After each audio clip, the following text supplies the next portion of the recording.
Hi everybody, and welcome to my update video for April 2018. It's a really beautiful day here in Calgary today, about 10 degrees, and so spring is on the way. I'm so excited about that. It definitely adds some additional warmth in the spirit, no question. So what's been happening for me this month? Well, it started off a bit slow. I felt a lot of tiredness this month. I'm not sure what that was about.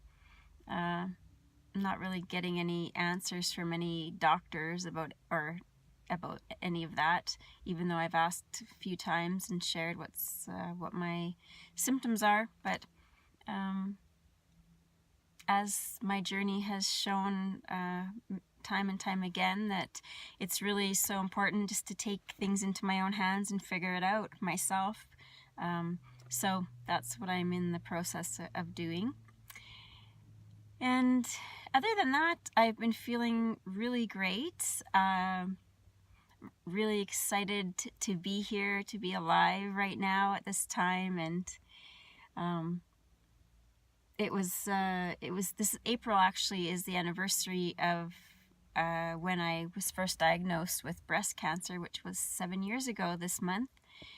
And I had a conversation recently with someone who also had cancer many years ago, and what really struck me in our conversation is that he said something that was along the lines of that his doctor said, if the cancer ever comes back, I will be dead in 3 months.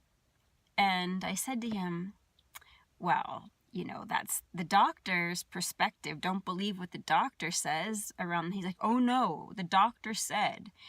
So it was such an interesting to me, his response, and how much stock he was putting into the doctor's perspective on his life.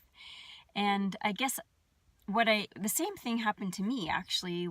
The first oncologist when I was first diagnosed, the first oncologist that I went to, we had a conversation, and he told me about, of course, all of the standard treatments that are available: chemo, radiation, drugs, all those kinds of things. I'm gonna have to freeze my eggs if I ever want to have kids, that sort of stuff.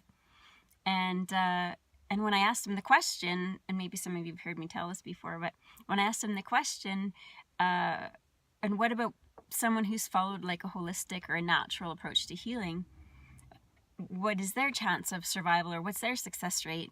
And he literally looked me straight in the eye and said, they're all dead.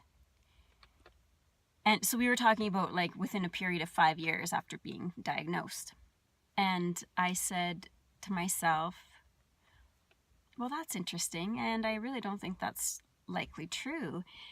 And case in point, I went, aside from having a lumpectomy 6 months after my original diagnosis, I never did any of that treatment for the first 6 years after being diagnosed.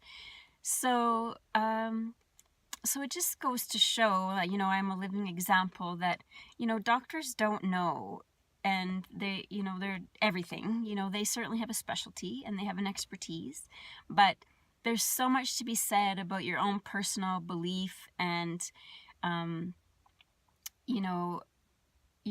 just like what is it that you believe about your life and your healing and your transformation to a different way of living and a different way of being. And so anyways, I really felt called to share that, because I think it's so critical, so important that we really trust our inner knowing, our innate ability to heal on many levels. And that's not to say that, not to get help from, I've gotten help from the Western medical system, the allopathic world, and it's been incredible for me. I really am so grateful for this technology and therapy that I've been able to take advantage of.